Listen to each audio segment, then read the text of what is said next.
제 생각엔 박수호 선수가 되지 않을까 싶어요. 또 맏형으로서 동생들 챙겨주는 거 보면은 굉장히 또 따뜻하고 현실적인 조언이나 이런 걸 가장 잘해주는 형이에요. 수호 형이랑 동원이 형이 좀 따뜻하게 대해줄 것 같고 관심도 많이 가지고 이제 최선을 좀 다할 것 같아요. 동원이 뽑을게. 장난도 잘 치고 자기 애들이랑 되게 잘 놀 것 같아요. 재밌게. 수호도 중표가 나왔어요. 저요? 근데 막 나쁜 아빠가 될 것 같지는 않아요. 그래도. 준호 형이 성격이 굉장히 좋아서 좋은 아빠가 될 것 같고, 준호가 되게 애기들한테도 잘 놀아줄 것 같고. 김대엽, 김준호 약간 이런 느낌이라 그래야 되나? 평소에 잘 웃는 친구들이 좀 괜찮지 않을까 이렇게 생각하고. 재선인 것 같아요. 아이들과 동물들을 사랑하는 모습을 봤을 때는 굉장히 잘할 것 같습니다. 병재 형이 잘할 것 같은데요. 착하고 성실하시고 인품이 좋아서 병재 형이 좋은 아빠가 될 것 같고. 대엽이 형 뽑겠습니다. 성격 자체가 좀 착한 사람 같아가지고. 아 근데 이제 슬슬 유부남들도 보이긴 하네요. 대엽이 형이 바로 눈에 보이네요. 자상하고 좋은 아빠가 되지 않을까. 김대엽 선수 좀 괜찮을 것 같고 저도 좀 괜찮을 것 같은데요? 다들 괜찮을 것 같은데. 동원이 형이 좋은 아빠가 되지 않을까요? 성격 좋고 뭐 착하니까. 성격 좋고 착한데 돈을 못 버는 아빠는. 뭐니 그거는 와이프분이 알아서 하시겠죠. 동원 씨가 많이 나왔어요. 네, 저도 저를 찍어도 되나 그 고민하는 시간이었고 딱히 명단에는 없어 보였고 제가 아닌가 생각을 하고 있습니다. 친형이 같은 아빠가 있었으면은 이 아빠 뭐지? 하면서 되게 또 재밌었을 것 같아요. 저요. 저는 진짜 애한테 다 해줄 거예요. 하고 싶은 거 다 시켜줄 거예요. 도욱이 형이 살짝 안 놀아줄 것 같은데, 착하긴 하신데 애기들이랑은 잘 못 놀고 그러실 것 같아서 성주 뽑겠습니다. 귀찮아서 안 나갈 것 같은데. 성주가 좀 빡세지 않나. 상남자 스타일이어서 그래서 꼰대일 수도 있고 그래서 뭐 그나마 성주가 조금 귀찮아한다. 신영이 형이요. 너무 기계 같아요, 사람. 감정이 좀 없다 해야 되나. 신영이 형은 좀 이렇게 무뚝뚝하게 대하면서 챙겨주는 그럴 것 같아요. 근데 아이는 그걸 못 느끼는 거죠. 신영이 형은 모르겠네요. 애 안 보고 놀아야 할 것 같기도 하고 그런 걸 모르겠어요. 왠지 제가 제일 그럴 것 같은데요, 느낌이. 말을 좀 많이 아끼는 편이라 상대방이 좀 불편하지 않을까요? 저를 뽑겠습니다. 일단은 제 자신을 너무나도 사랑한 나머지 취미생활이 굉장히 많아요. 밖으로 나돌지 않을까 생각하는데 그래도 제 아이가 생기면은 많이 노력할 생각입니다. 저라고 생각하는 게 조금 맞는 것 같기도 해요. 아들이나 자식한테 되게 엄격할 것 같거든요. 자식 입장에서는 최악이 아닐까, 엄격하다는 게. 딱 눈에 보이는 거는 룡? 약간 자기 말고는 좀 관심이 없어가지고 자식이라도 좀 뭐 관심은 있겠지만 좀 덜하지 않을까. 변현우 선수가 아닌가. 밖을 아예 안 나가니까 뭐 키즈 카페나 이런 데 절대 못 가볼 것 같고 뭐 먹자 그러면 배달 무조건 배달일 것 같고. 일단 조성주, 강민수, 장현우 그러니까 별로 자기 말고는 관심이 없을 것 같아요. 근데 본인은 네. 별로인 아빠의 후보에도 있어요. 저요? 응. 조성주구만. 아니야. 김동원이구만. 놀이터에서 놀자 그러면 놀아줄 거야? 네, 전 자의로 안 나갈 뿐이지 타의로는 나가거든요. 저는 되게 잘할 것 같아요. 잘해요. 강민수 선수요. 민수가 아빠가 된다? 민수 자체도 애 같은데 애가 애를 본다? 이거 저는 상상이 안 가서 나중에 막 아들들이 맘먹지 않을까요? 가장 나쁜 아빠가 될 것 같은 사람 1위로 뽑혔거든요. 제가요? 네네. 제가 왜요? 그냥 뭐도 안 좋은 거 저 뽑는 거 아니에요? 내가 왜지? 이 혹시 이유를 들어봐도 될까요? 그냥 아빠가 되는 것 자체도 상상이 안 가고 애들이랑 싸울 것 같다. 제가요? 아직도 애 같은데 애가 애를 키우는 나는? 아니 근데 그거는 약간 동의합니다.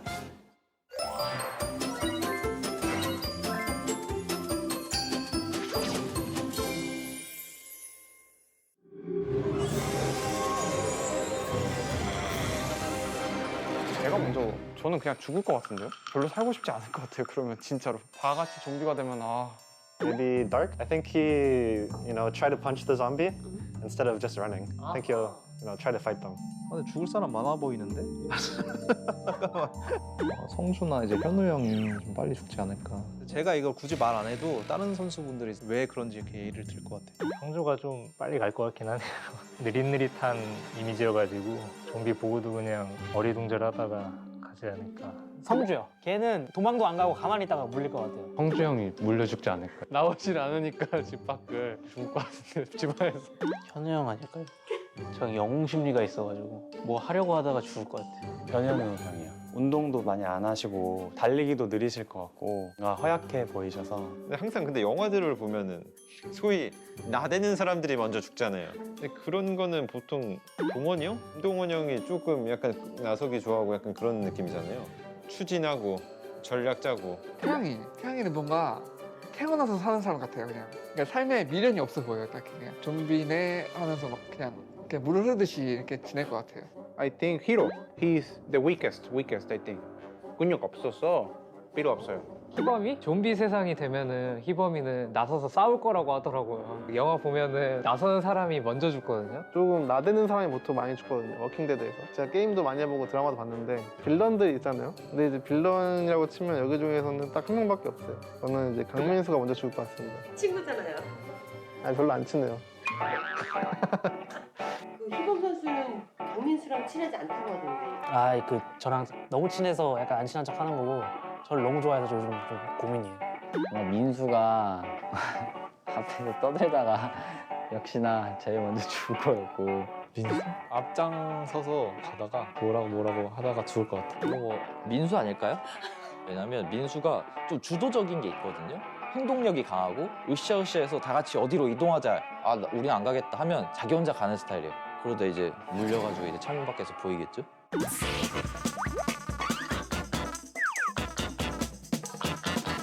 강민수 씨가 제 1위로 나왔거든요. 제가 1등이라고요? 몇 표가 나왔어요? 왜 내가 1등이지? 혹시 이유를 좀 들어볼 수 있을까요? 나대고 깝죽대다가 네. 먼저 물린다. 아, 저는 근데 오히려 그런 상황이면은 그 누구보다 빠르게 도망갈 거라서 저는 제일 늦게 물릴 것 같아요. 만약에 물리면.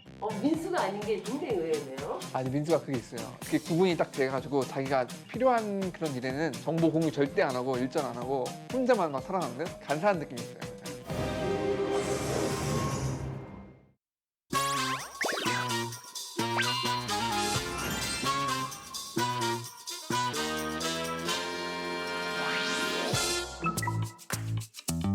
약간 아이돌 상이라서.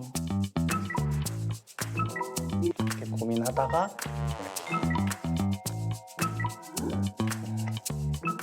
요즘 자주 봤는데 민수를 사적으로 귀엽고 잘생겼어요. 이 얼굴에서 뭔가 부와 행복이 느껴지네요. 제일 그래서 핸섬을 뽑았어요. 이 형이에요. 네, 잘 째고 졸라가기 전에 죽인다 약간 이런 느낌이라서. 네. 원래 옛날에는 이제 빌드를 많이 써서 비슷하다라는 생각을 가지고 있었는데 요즘은 모르겠어요. 비슷하다기보다 제가 원하는 스타일이에요. 네. 모기 형이 가위바위보로 너무 많이 해요. 정형화된 플레이 자체를 잘 안 하는 것 같아요.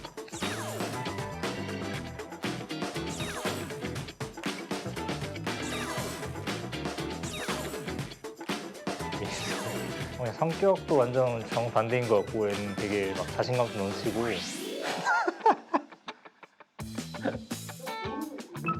저 해도 돼요? 그럼 해도 돼요.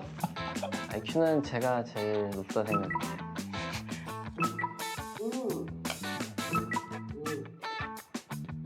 이제 이미지상 약간 바보 아니면 천재 느낌이어가지고. 생각 회전이 엄청 빠른 것 같고 영어도 잘하고. 근데 왜 별명이 물리돌 같은 거 있을까요? 근데 또 이게 게임 머리랑 공부 머리랑 다르니까 게임할 때 좀 아쉬운 것 같아요. 그렇죠? 이미지는 이제 힘만 센 이미지여가지고 이제 머리는 약할 것 같다. 좋아했어요.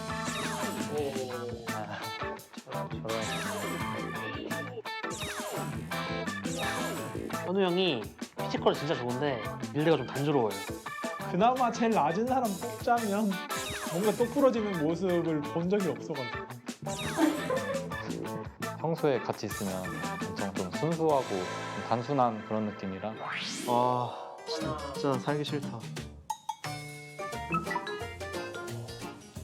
운동 저도 열심히 하고 있어가지고 명우랑 운동하면 재밌었어가지고 좀 약간 대드는 게 없지 않아 있긴 한데 동생이니까 뭐 부려먹기도 쉽고. 그래도 같이 살아본 경험도 있고 굉장히 친하다고 생각을 해서 현우가 진짜 집안일 엄청 잘해. 뭐 요리도 엄청 잘하고 해가지고. 동욱이는 본인을 뽑았는데 신감이 있어요. 아 근데 너무 좋은데 술을 너무 좋아해서 도욱이 형이.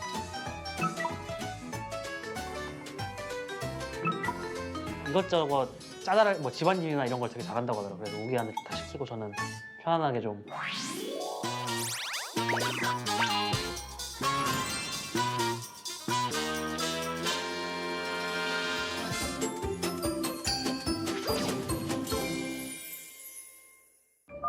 Incoming transmission.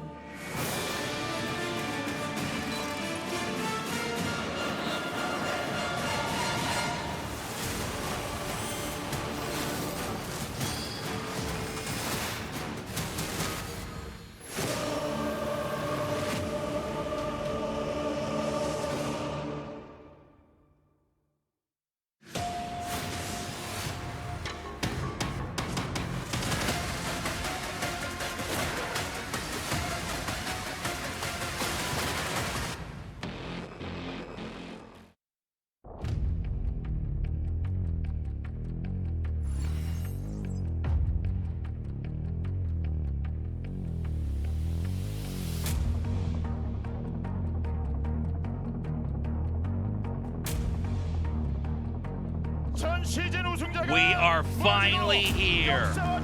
13 years of GSL. It's 2024. This is season 1. And a match that we could not be more excited for. Are we going to have the 4th Protoss that is going to win in Legacy of the Void for a GSL? Or is Maru going to take an 8th GSL championship?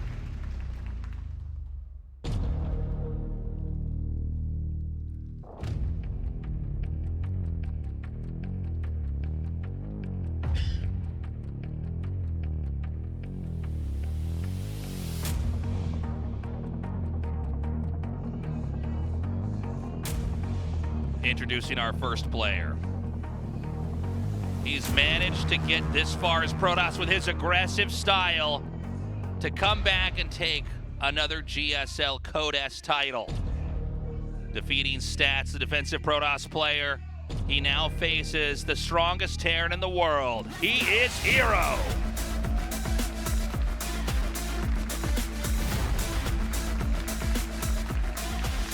State, this is going to be such a sick match. herO is looking so strong right now with 3-1 victory over Stats. Finally returning to the form that won him a GSL trophy in the past. Let's see if he can do it again.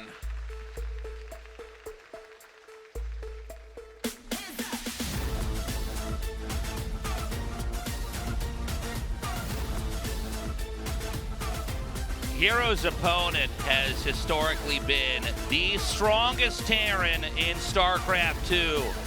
Unstoppable in so many of the different periods in StarCraft history. He's won a rapid number of GSLs back-to-back. He's here to make history again. Here comes Maru now. He might just take it. He looked so scary in that last best of 5 instances we just casted. I think a lot of people were expecting Maru versus herO to go to 3-2, but Maru come back to the brink of death to take it 3-0 in convincing fashion. The matchup he says he's the weakest in. I can't wait to see what he has here to go up against herO.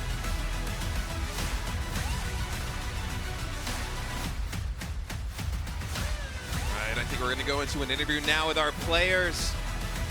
herO and Maru both taking the stage. 조성주 선수와 함께 대결을 펼친 선수가 김준호 선수인데요. 조성주 선수의 이야기 한번 나눠보도록 하겠습니다. So herO, your opponent is Maru. 프로토스 김준호 선수 절대 안 만났으면 좋겠다는. And Maru, you said that herO is the worst Protoss to play against in a tournament setting, but he is your opponent here today. How are you feeling? He's like, well, that's why I don't even want to be here, man. Going up against herO is going to be so tough.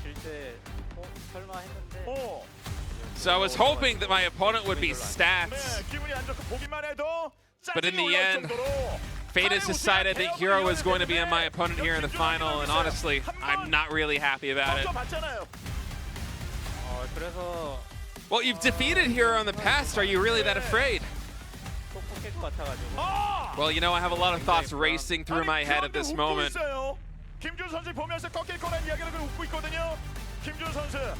It's possible that he can defeat me again here in the GSL. So herO, what do you think about Maru here as your opponent? herO says, well, I don't believe a single thing that Maru just said. But, you know, Maru's got a ton of different badges, all these pins on his uniform from his GFL trophies. I want to get another one on my jersey, too.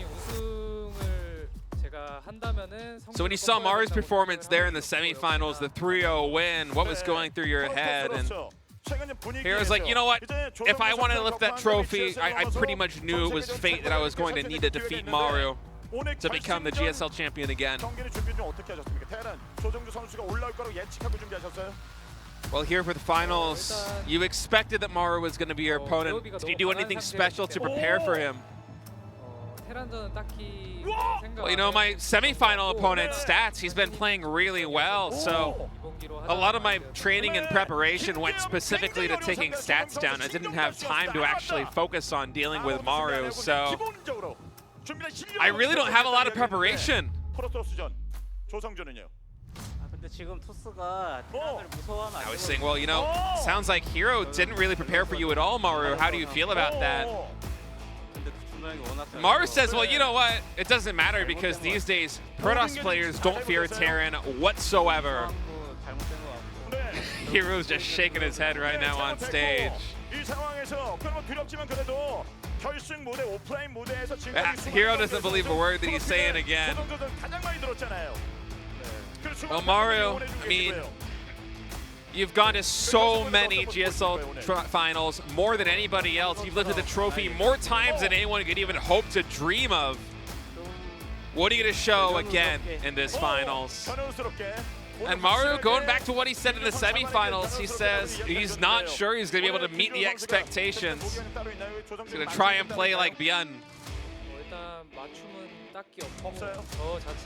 So did you really have no preparations, herO, for Maru? And herO's saying, no, honestly, you know, I'm feeling comfortable, but I don't have a lot of preparation specifically for this match.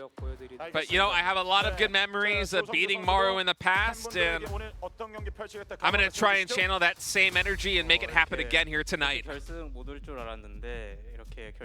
So, in conclusion, any words you have before we get started here for the finals? Well, you know, since I'm back here again in the grand finals, I'm so happy that I'm able to show yet another finals performance for my fans. And here I want to get revenge on herO and pay him back for the times he has beat me in the past. And you know, tonight, I'm going to make that happen. All right, Castor Park says, let's get this started. It is time to go into this best of 7. Either way, history will be made. Protoss, which has really been underrepresented in championships here. They don't know what to do with the microphone. I know, they just put it down there next to the trophy. herO could end up actually getting a GSL win. Protoss just don't win GSLs as much as Terran and Zergs do. It's been undeniable. At the same time, if Maru wins here now, it will be another step, his ascension into greatness, as he will have won 8 GSLs.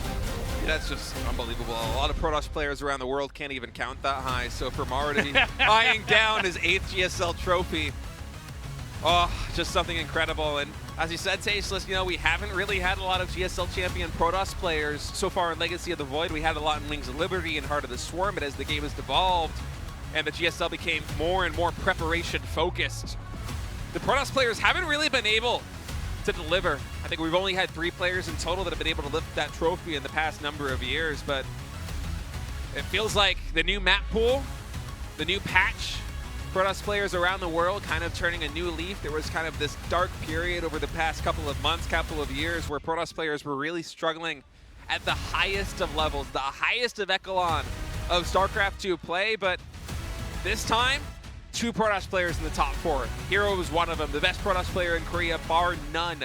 And now he's up here again, going against Maru, a player that he's beaten in the past in GSL, a player that he's beaten numerous times in online tournaments. And now he has a chance to really show that Protoss can hang with the big dogs, can play with players like Maru, potentially like herO, like Clem, like Raynor, around the world. And it's a really great time to be alive. I mean, for Protoss players around the world, we've been looking forward to this for years. New patch, new season. Everything is different, and these are really the eras in StarCraft 2 when we have a new patch, when we have a new map pool, that Protoss players really thrive. So herO, I think if he wants to lift that trophy, now is the best possible time to go for it. Yep, he might not get this opportunity again. I mean, it's been an extremely competitive season here for GSL. herO has a very explosive, aggressive style. He is somebody who has really innovated on top of the race. He's not somebody who tends to copy and emulate other players, but really find his own way. The issue is that Maru really is the complete picture when it comes to StarCraft 2. He is able to do the cheeses, play macro and turtle. He has all the different types of builds that he needs. He doesn't have any kind of obvious Achilles heel, like he's weak in the mid game or anything like that. And he's also one of the very best in the whole world at build order randomization. So in other words, he can play one way in game one, and that might force the player to react in a certain way in game two, and then he'll counter them there as well. So, you know, he truly is the final, like, Dark Souls boss of StarCraft 2. If herO can do this, it would be huge. I mean, Maru, I don't have the stats in front of me, but I wouldn't be surprised if he had played more best of sevens than absolutely anyone in StarCraft 2 history. This guy is a master of planning a set, planning a series like this one. But herO, he's got a lot of tricks up his sleeve, Tasteless. We're getting ready to get started with the finals of the 2024 GSL Season 1 in Code S. herO versus Maru. Let's get started.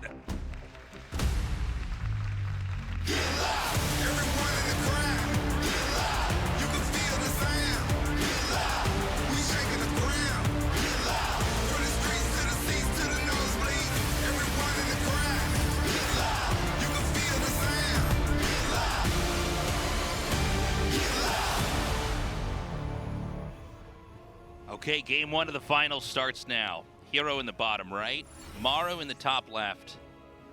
And we already have a probe headed out on the map, combing the upper right side, because we know that Maru, at times in StarCraft history, has gone for lots of proxies, but this game he's not going to do that, so this is going to be a little bit of a loss here as far as mining goes for herO.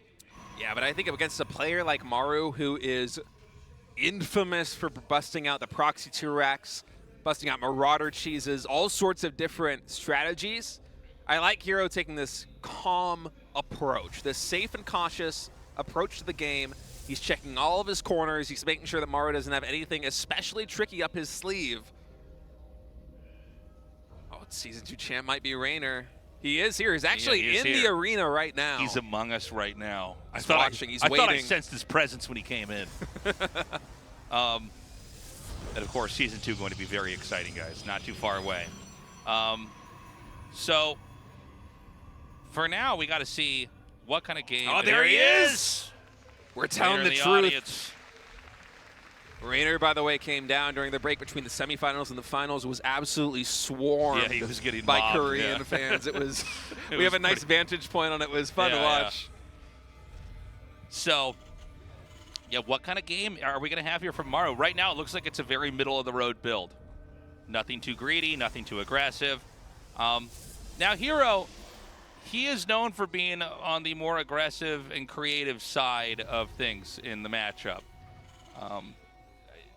I think he's probably got the best control at this point in time out of all the players in StarCraft 2 when it comes to, like, doing these timing attacks, getting in there, getting the micro off. But for now, we don't know if it's going to be truly an aggressive game. He could play very passively. The Twilight Council is normal, and it just shows the teching is going to be, like, at least, you know, it could be aggro, it could be passive. We have to see how many gateways are going to come down, if there's going to be a third Nexus or not. And so the second gateway has started as well. And the same thing here for Maru. Look, his factory is going to finish. We don't really know what kind of add-ons are going to be put where. And so we have to let a little bit of time pass. Sim City also a little bit interesting here for herO. Oftentimes, Protoss players you'll see on a map such as Oceanborn go for that second pylon on the low ground at the natural expansion, setting up a wall in, but it's going to be Blink, and it's going to be Blink chrono boosted immediately. So this isn't something that is gearing up to be exactly a macro play. It's going to be herO trying to get this ability out on the map as quickly as possible. Now, that might just be him trying to play a little bit safe, because if you have that Blink maybe 10, 15 seconds faster than your opponent is expecting, then suddenly with Stalkers, you can intercept drops that Terran might think you can't intercept, because you're able to close the gap so much more quickly than you would otherwise. But with the robotics going down, I'm wondering how many more gateways we will see coming out from herO, because this also could be very committed pressure.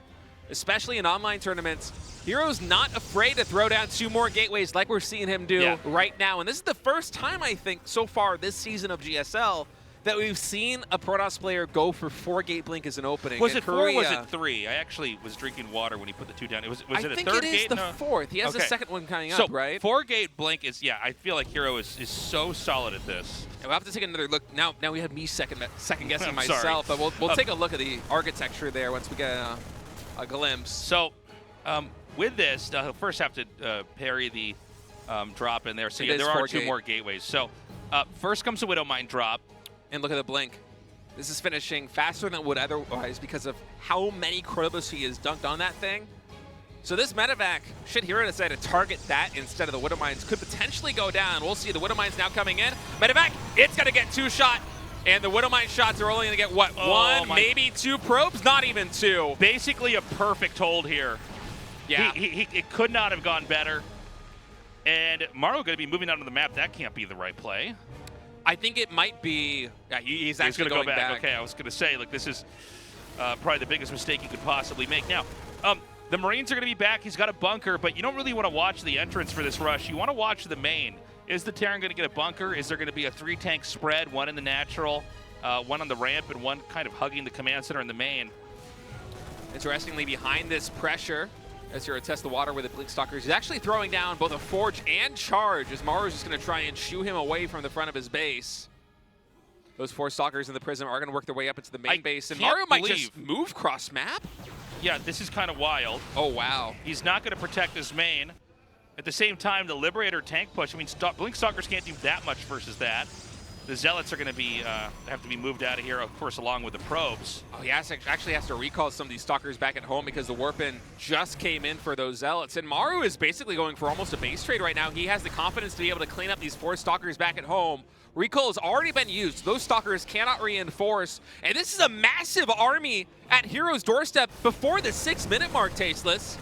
Yeah, I mean, the Nexus is taking a lot of damage. The Warp Prism is still pretty far away. The Liberators are going to make it very uncomfortable to try to move in here. We see a Blink forward as the Zealots come through. Oh, the focus fire on the Siege tanks, though, is superb right there for Maru. He might have just made the perfect read to move across the map and just deal with the damage in his main base as it came in, because that's a lot of Stalkers already gone down. These probes are already falling. Another Warpin of Stalkers. Oh, the Siege tanks unprotected. They are going to get cleaned up, so eventually these armies will trade out, but so much economic damage has been done to herO, who is only on 2 bases. A good number of Marines going to be able to escape even with that medevac. Now, the fact that he killed that many workers is huge. I mean, it's great for herO's sake that he doesn't die and we're not already in game 2, but the worker count is pretty insane right now here for Maru. He's got about an 18-worker lead, or did a second ago. We had a couple more probes get warped in. And I think this is Maru also reading herO very well. He's keeping this medevac cross-map because he knows that herO, the kind of player that he is, he's not going to have too much at home to defend, but herO, he did eventually send those 3 Stalkers back. It took him a moment as he was moving cross-map to decide whether or not he should do that, and in fact, it will pay off. I've never really seen this approach to 4-gate. It's different. To just kind of go counter right into him.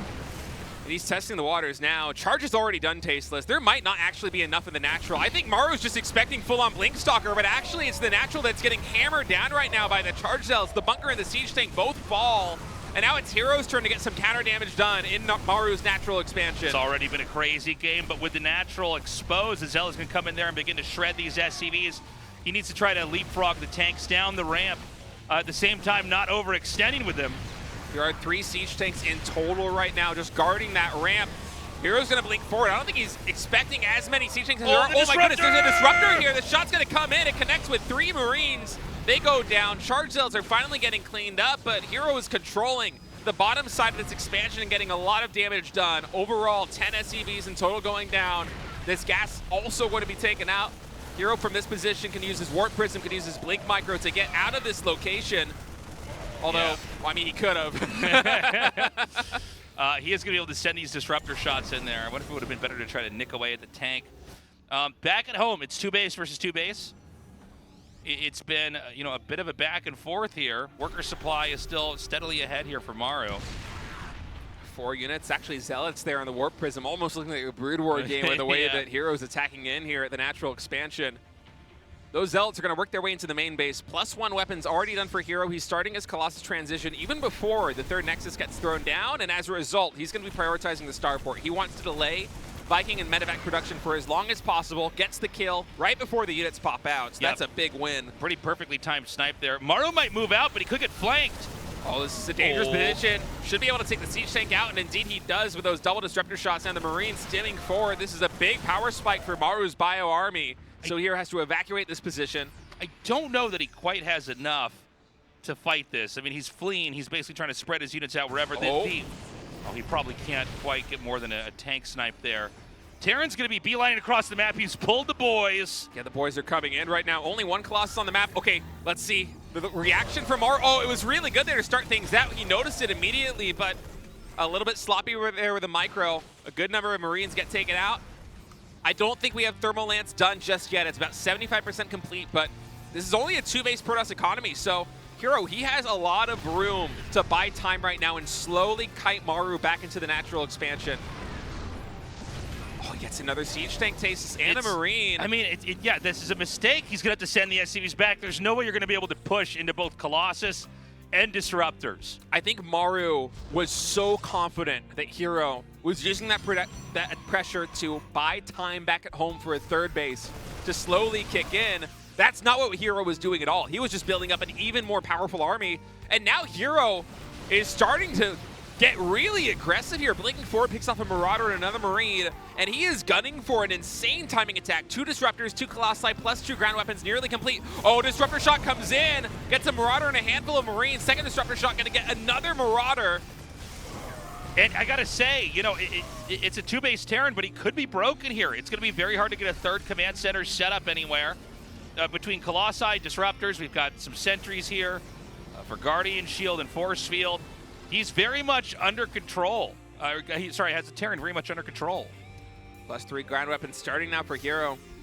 He's not fully committing to this attack. Instead, he's building up back at home, adding in more Colossi, continuing on upgrading. Taking that 3rd base, of course, while adding in additional gateways.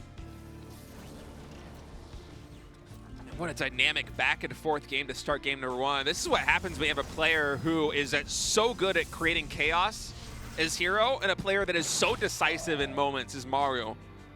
I mean, just the instant decision he made earlier on in the game to send his whole army cross-map and go for the counter damage. And then herO to have the bravery to not take a 3rd, but instead commit hard with a Charge Zealot and Stalker counterattack, and now things have equalized. Both players taking their 3rd base, getting their upgrades. herO about a pace ahead, though, on the upgrades, now adding in the Dark Shrine as well. So, Maru gets his 3rd up here. He's continuing to produce. By the way, how often do you ever see an SCV pull where they go all the way across the map, look at the situation, and send it back? I mean, he had to. He had to, but how often do you see it? It's very, very rare. And so it really shows you. Yeah, a lesser player just YOLOs it and goes, all right, we're going to go into game 2. So, herO continuing to grow, continuing to develop. Maru back on track here. He's getting his Ghost Academy now. And notice the spotter pylons placed around the map. He doesn't want to get surprised whether it's by a drop in the corner of the map or a push just through the ground. Yeah, and those spotter pylons in the current patch have +1 more vision range, and that might not sound like a lot, but it makes them a lot more useful. Anything you can do to get just a fraction of a second more vision or barely clip vision on something that otherwise you wouldn't have seen in the past, so beneficial. It's one of the reasons why we've seen players like herO, like Stats, use so many more spotter pylons here in this season of GSL. Nice stem forth by Maru, actually going to get 2 Stalkers right there as herO Had a blink into the line of sight blocker. Both players continuing to power up back at home, though. 4 Colossi in total now for herO. Maru is continuing to build up his Viking count. Adding in ghosts 3 at a time, gearing up for another push. He's got a lot of muscle with this push. He only has a small number of Vikings, so it's going to be not that easy to deal with the Colossi, but he has enough tanks, he can basically chain these together and really put the pressure on. We got to watch really closely how well herO can control his disruptors. Blink TT research almost done as well. We'll see how that gets utilized, but first, this attack coming in. herO with actually a huge arc. Oh, he's hallucinating so many Colossi, making it difficult for Maru, who can't drop his scan. He doesn't know which Colossi are real. Yeah, that being said, I mean, he still does drive him back. Oh. The supply size is still pretty healthy. This base is very exposed. The DT now comes in. It's cleaning up siege tanks. A couple of siege tanks do go down this 4th base. It looks like it will fall. Those probes can get recalled back at home, I think, if there is a recall available. Right now, they're just idling outside that 4th base. herO's army almost pure Colossi right now on the top of this ramp. I don't know if he's going to have enough anti-air to deal with these Vikings effectively. Unfortunately, it's the real Colossi that's going to take the brunt of that damage from those Vikings. These hallucinations just now wear off. It's 4, and that's really all that herO has right now. He splits and dives in, takes out another one. The Vikings go in for another shot, and that leaves only 2. And these are +3 Colossi, though. They got pretty favorable trades when all is said and done. Killed a lot of Bio and Maru. He's just going to retreat. He's killed the 4th base. He reset a lot of the important unit counts right there for herO. He killed Immortals, he killed Colossi. That Colossi count was ballooning up at 4 or 5 before, and now it's been reset down to 2 and only 1 Disruptor. So I think Maru knows that as long as he stabilizes back at home, doesn't allow too much damage to come in from these DTs, which have already gotten 8 SCVs, he should be in a good way, but herO is not going to give him a chance. Actually, the Stalker is blinking forward. Even getting 1 siege tank like that is so clutch. This is going to force Maru just to sit on the 3-base economy. And oh my god. Okay, he gets a scan, he takes that DT out. You see in the main base, too, it's been effectively completely mined out here by Maru. And so herO, his economy is looking really good right now, taking this 4th base, whereas Maru is still just sitting on these 3 bases. That 4th command center has not been able to land just yet. And so now we have a bit of a tricky situation. There are not that many workers for Maru, just to remind everybody. It's only 41. There are 70. God, you know, herO's ability to avoid the scans is huge. That's basically -1 mule. herO is growing at a faster rate. Maru's looked really scary, and he's done a lot of damage. He is considerably smaller than his opponent and has a lot less growth potential. So he's going to move out now, but he messes up and drops the Raven. Raven and a Viking. These +3 Stalkers get so much damage done. A couple Disruptor shots just to buy the space so that herO's army can retreat. Now he's taking a 5th base, almost double expanding, all the way up to the top right quadrant of the map as Maru finally lands that command center down at the 4th base. herO, for the first time in a while, it feels like, is starting to eclipse Maru in supply. A lot of it in workers, by the way. 70 probes to 45 SCVs, and the fact that Maru hasn't really been able to drop many mules because of the scans for the DTs means that that worker disparity really hurts Terran right now. Another scan comes down here. herO just has to do a control play here. He has to try to keep the Terran zoned. You don't want the Terran to try to circumvent your army or run around you. And if he can just basically like try to poke up here and then send these Zealots and DTs over here, that's going to be enough. I didn't even notice at the 4th base, it's not a planetary, it's an orbital. Yeah, he lifted an orbital in, so these DTs and Zealots actually able to get a lot of damage done. And Maru, he has 2 problems to deal with. It's the Stalkers and the Colossi at the front door, and the DTs and the Zealots here on the side. Even with this double Raven, some of those DTs should be able to escape with Blink, and now herO sees a big section of Maru's army committed to the right side. He blinks forward, but I don't think he really had a good grasp on how many siege tanks there were with the Disruptor shots. Big connections there for herO. He's going to snipe another Raven. Maru's just a little bit sloppy here. Now Maru's going to try to chase this down.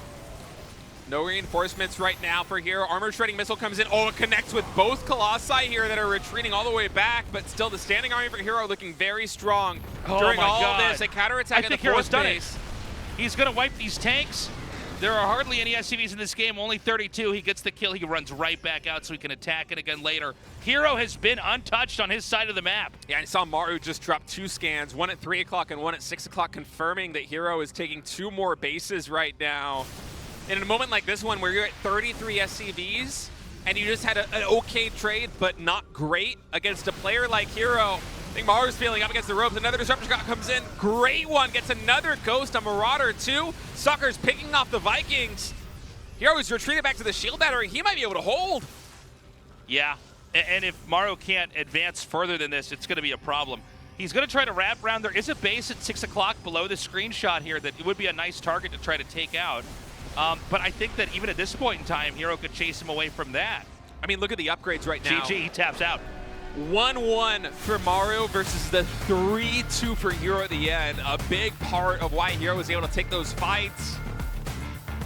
And herO is now up 1-0 against Maru of all people here in the finals. That was a crazy game. It was a very special game. And again, the interactions at the start were really different. I don't normally, I don't know about you, State. I can't think of a game where I see somebody attack through the 4-gate blink. Yeah, but it wasn't even the 4-gate blink that we are used to seeing. herO went for the 4 gateways. He started levying some pressure, and then he added in a forge, and he started getting charged. It was basically transitioning off of it on 2 bases. Well, it was also just odd because like it did force a recall with some of the stalkers, where normally what you do is you try to just get in there, get on top of the SCVs and the production, and the game kind of snowballs, especially when the tanks go down. But instead, Maru used those tanks as a push to hit the Protoss, which kind of forced the Protoss to reset everything and come back home. It seemed like it worked, but then herO was in a better position in the late game and was able to grow and gobble up more bases on the map, and Maru was unable to really do anything effective once it was his turn to be aggressive. I think a lot of that comes down to the fact that herO went for charge and +1, because Maru was set up positionally back at home to defend against Mass Blink Stalker. He thought it was going to be that kind of 4-gate blink. Then these charge zealots swarm into the natural expansion. They take down the bunker, they take down the siege tank, and then suddenly Maru has this very awkward problem of trying to leapfrog the 3 tanks from the main into the natural to defend. herO's able to get enough damage to equalize, and then we just have an epic back and forth PBT. All right, guys, we're ready for game 2 as this best of 7 finals continues on.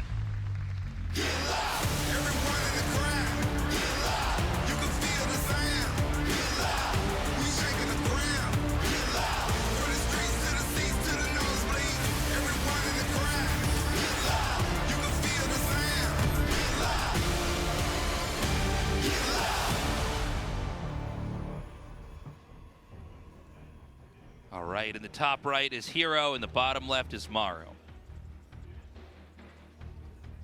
And, I got to say, it's exciting to see herO take game 1. I was a little bit afraid with how well Maru played. This might just start to be a undefeated run for Maru, but herO definitely able to hang. Most of that game, although we can talk about how the late game looked, it really did depend on the interactions at the start. Yeah, the upgrades also really carried herO and they've been in the late game. There's the StarCraft 2 fan here. A lot of support for both players. Yeah, good to have you guys down here. Always nice to have this packed studio here for a finals. What a hype finals too, man. Yeah, it's a really good one. It's great to see that herO is able to hang. 8SL, it's official. That's how we have to write it. 8SL. Not the G7L or whatever people were doing. GS7. G8L, I think, is what we got to do. We just take the S and we close it off. Now, yeah, oh, by the way, I meant to bring this up. I guess we don't have the player cams up now, but some people are going to be asking anyways. There's like there it is. See Maru's shoulder on the left side, our left? There's a little white patch there. I guess his shoulder was a little bit tender. You can get that at a pharmacy. Yeah, he was talking about that in the interview heading into today, not really feeling the best in terms of his shape, but said it shouldn't be too much of an issue today, and so far it hasn't looked like it has been. Yeah, he's looked pretty strong. By the way, Maru going for a 2-gas opening here with a fast factory. No command center just yet, whereas herO back at home just expanding very quickly. So Maru's got to get something done with this to equalize in the early or mid game. Some kind of harassment or some kind of push. is going to have to bring him back into this one, and we'll see exactly how herO's going to deal with it. So far, first Reaper coming across the map. Adept spots it. We do have a Reaper wall in the main base, so I don't believe Maru can get in. I think even with this Reaper wall, he can't fly up and then grenade himself over as we see players do in the past. And the response to the 2 gas scout from herO was actually going to be Stargate. Stargate and additional Adepts. And so the Stargate, obviously, a very, very different type of game. We got to see if the Reaper can spot it. So he'll know now. Excuse me, he'll know now. Yeah. Adept confirms the command center timing over here in the There's main no base. no secrets in this game so far. We've got the Cyclone coming here as well. It's going to be a Phoenix first. Yeah, and I like this too because more often than not, Maru even able to go in forward and see which unit is being produced out of the Stargate is very clutch for him. Almost would have liked herO to try and park one Adept outside of the Reaper wall and just to prevent Maru from getting that scouting information, or at least make him trade the Reaper for it. So Maru might be a little bit more timid or more crafty with the way he's going to approach this drop that's going to be coming across the map shortly. And briefly went for a Liberator there and then decided instead to go in for the Viking. Phoenix comes in, actually hasn't seen the army yet for Maru, so he might think that Maru is already moving cross map with this dropship. Yeah, I mean, Maru in almost every game has tried to engage the opponent early on, get in their face, do some damage. But this is going to be a slower move out. Going to be waiting for that Viking. We're up to 3 Phoenixes now. The Robo being produced after this, along with a second Gateway. Ooh, nice trick shot there from the Adept. Barely catching that Reaper in the last frame. Nice win there for herO. And so far, no damage really been done by Maru. As soon as he scouted the Stargate and scouted the Phoenix's that tech of choice here for herO, he really pumped the brakes. Yeah, you know, this play from herO, it kind of makes me think of stats a little bit, that you're just basically ready to receive the attack and take your third base.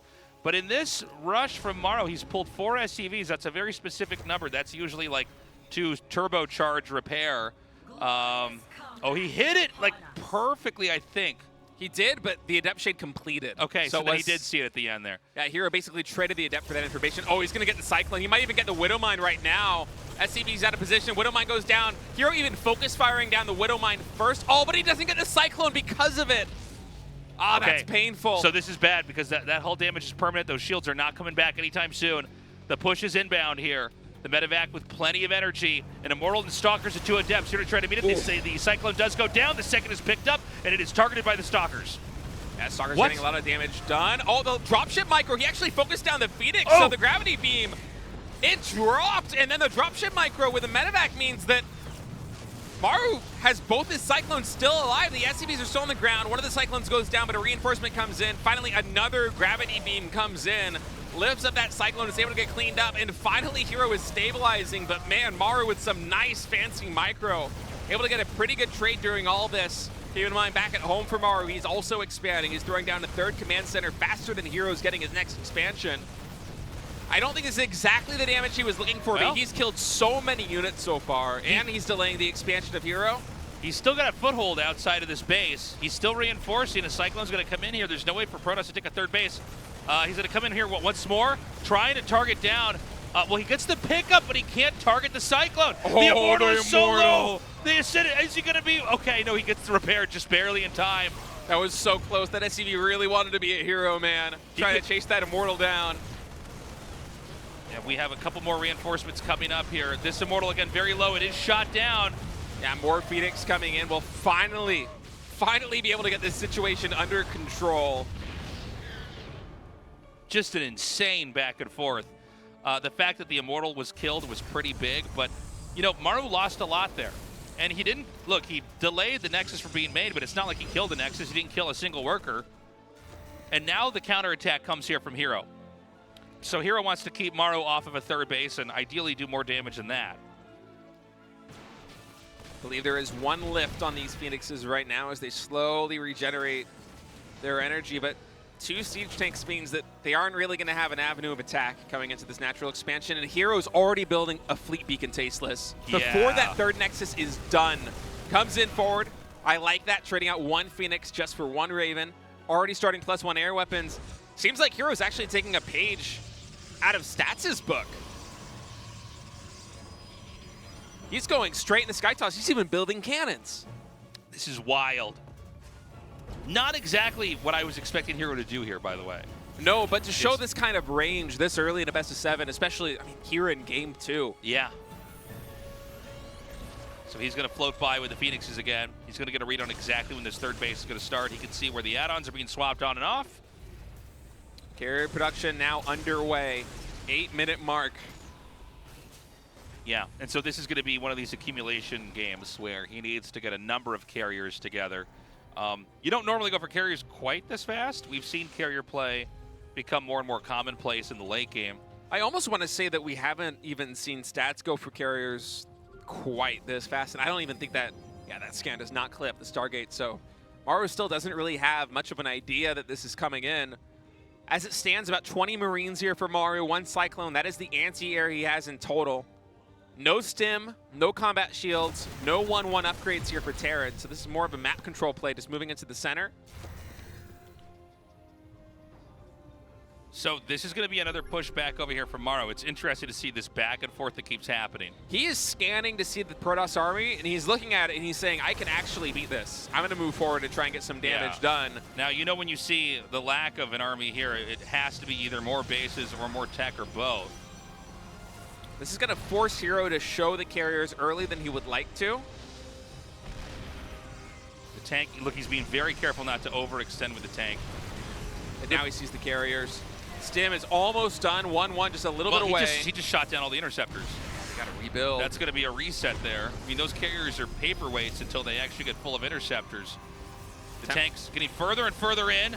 Tempest production has begun here. First stim coming in. We'll see what Maru's able to get done with it. Oh, nice force fields there by herO, able to second off a good number of this. Oh, interference matrix on both carriers, however. A lot of DPS is now eliminated from this army, and Maru's just stimming forward into the third base. It seems like herO flew a little bit too close to the sun with his Stargate transition. This was, it's such an easy shutdown here from Maru. He's going to take this third base out. The Tempests are here, but they're just too late. They just can't dish out the damage fast enough to really stop the bleeding. Marauders focusing down another Nexus, and Maru with just the perfect timing right here, able to clean this up. Yeah, the probes are going to go down. herO should be tapping out momentarily here. And, it's very difficult to ever, get an air fleet on these two bases. And, of course, Maru now up to 4 bases, doubling herO in this position. I think herO is going to try and come back from this position. He was able to clean up most of the anti-air there for Maru. Maru's Marine count is quite low, although he is reproducing them at 6 at a time, in addition adding in Vikings now to the mix. Whereas herO, he's building a mothership, he's adding in 2 more carriers, he's even rebuilding the third base, so it's not looking good for herO in any sense that it possibly could. He doesn't have much going for him at all, except for the upgrades and the carriers. That's really it. And so I feel like from this position here as herO, you need to somehow survive into a maxed army, and you need to hope that Maru takes some really bad engagements, and even then, it's going to be a tough position to play from. And you see he's not taking into Storm, he's instead adding in another Stargate. He's going to burrow those Widow Mines. See, try to drag that mine into the infantry there. This is going to prompt the Marauders to try to tear down the destructible rocks that are over here. Again, there's just a lot of meat. It's a very beefy army that Maru has, so it's very tough. Now he can try to come right underneath this thing, and he's going to get right under this first Tempest. It's going to go down. Not enough force field here to really section off the Marines either, and they're focusing down the Interceptors. Those Interceptors dropping very quickly. Marauders just kind of simming past everything. Just going to run through. Another Tempest falls over here to the Marines. It looks like the carriers might barely be able to win this out, but they don't have very many Interceptors between them, and even one of the carriers has to go back to deal with this push at the third. And the carriers will survive, but the mineral count here for herO is so dismal that it's hard for him to even replace the Interceptors at this point while he's adding in more carriers. I mean, his army right now is pure carrier with 1 Zealot and 1 Sentry. And at this point in time, the Viking count may be enough to just be the neck-breaking move here. Yeah, I think so. He could just come in here and not respect these carriers at all. I think also herO was building a mothership at one point and canceled it, probably to get another carrier out, but also because he's taken so much damage in terms of probes. I think he just needed the Nexus to actually pump out workers to bring it online. But there is no mothership here in this fight. It's a healthy number of Vikings. Carriers with only one shield battery to cover them, but the Vikings and the Marines, they dish out the damage so fast, Tasteless. Yeah, the batteries are helping a little bit, but every carrier that drops, it's going to be, that much further to go to get that recount. And the Vikings coming in now. I'm actually amazed herO's lasted this long. The Interceptor's going to come out again. He's going to try to get that recharge on it. He barely does it, but instead another carrier drops. He's shift clicking down the Vikings, trying to get as much damage done as possible, but as there's only 2 carriers left standing, third one coming to reinforce, but with no third base. I mean, there it is. GG, we're tied up 1-1. Maru defeats herO in game number 2. Wow. Wasn't expecting to see that style really from herO. It doesn't seem like something out of his playbook, and Maru's even laughing about it a little bit, but... Well, it was a very quick carrier rush. It was fast, man. And it didn't even occur to me until the rush came, like, yeah, just disable the carriers with the Ravens, and then you're going to kill everything else, because there is that window of time between when you get the carriers and then the carriers actually have value. Maru's taking a nice game number 2 win there. All tied up 1-1. The best of 7 has been whittled down to a best of 5. Only 3 more games to win for each player to be crowned a GSL champion again. Interesting to see herO come out with that play. State, you were saying earlier, like, it's kind of cool to see this kind of range from him, but it was a big deviation from what we're normally used to seeing.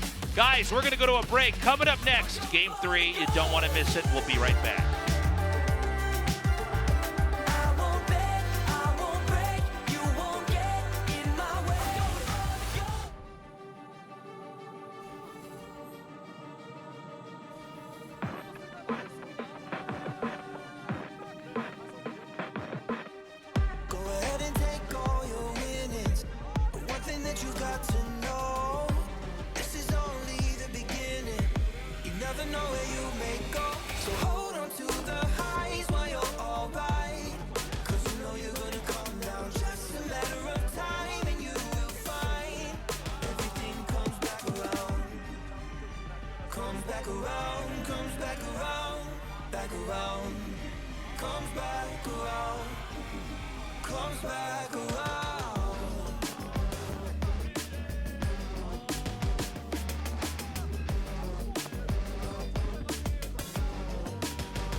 So hold on to the highs while you're alright, 'cause you know you're gonna come down. Just a matter of time and you will find everything comes back around. Comes back around, comes back around, back around. Comes back around, comes back around.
It's packed down here in the studio. We're tied up 1-1 with Maru versus herO. Two very different, excellent games.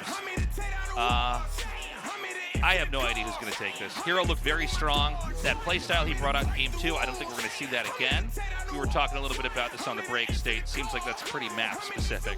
Yeah, the carrier play. I'm wondering if it's because Alcyone is one of the slightly harder maps to play PvT, especially with the way that early game went for herO. It seemed like Maru got so much value out of his early game push, and I do like that he's showing that he has this kind of range, that Maru has to keep this in the back of his mind over the rest of the entire series. You know, is herO going to do a really greedy carrier transition? Because should that go unscouted, say we play that same game again, herO has another minute to build up the carrier mass, maybe Maru not in a good position. Maybe he can't break it. Maybe he's caught in a really difficult world where herO has successfully equipped himself with the Golden Armada back in his base, because this is a guy that I guarantee you, if he gets to mass carriers with 4 Templar and a Warp Prism, those storms are going to be clutch. He is the best micro of any Protoss player I have ever seen. But still, I'm with you. I think from herO we're going to see a lot more aggression, a lot more Blink Stalker, Colossi timing attacks, those kind of plays more as we move on to maps such as Ghost River, Sight Delta, Amphion. And I feel like that plays more into his strengths, but we'll have to see, man. Both these players have such a wide range of skills. We're already tied up 1-1 right now. 3 more games to decide who's going to be champion. Let's go into set number 3 on Ghost River.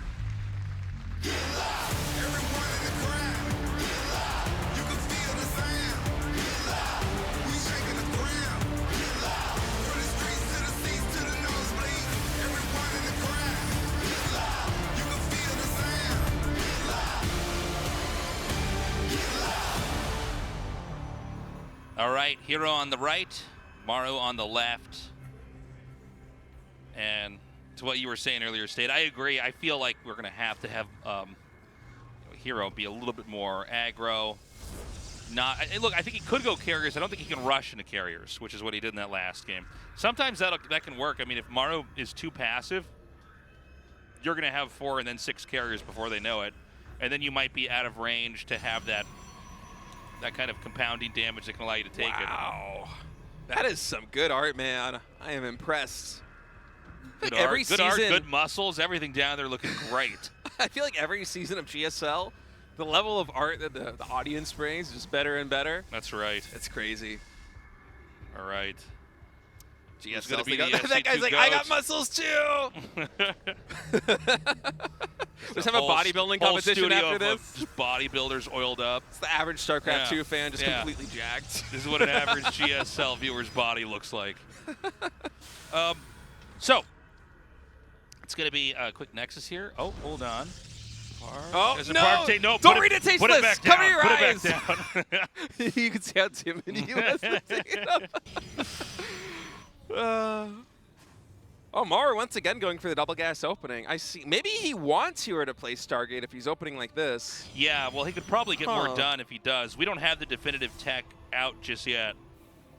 Because Stargate is, generally, I mean, not everybody approaches it the same way, but consensus is often that Stargate is the best response to a 2-gas opening because it's always, or at least it wasn't back when Mass Cyclone was a thing, but generally speaking, it's usually Stargate or Starport focused with Medivacs, with Banshees, with Ravens. Something like that is going to come out if you're going for a fast double gas opening like this. And of course, like Phoenix and Oracle's attack things, very good at dealing with those units. But I don't think Stargate is really herO's best strength. I've seen him take some kind of sloppy engagements, not here in GSL, but in online cups in the past, where it just seems like the style of microing Stargate units, because you don't have quite as much firepower as you would going into Twilight Council, which is what herO is doing this game, it's a bit tricky for him. And sometimes he gets a little bit too bold.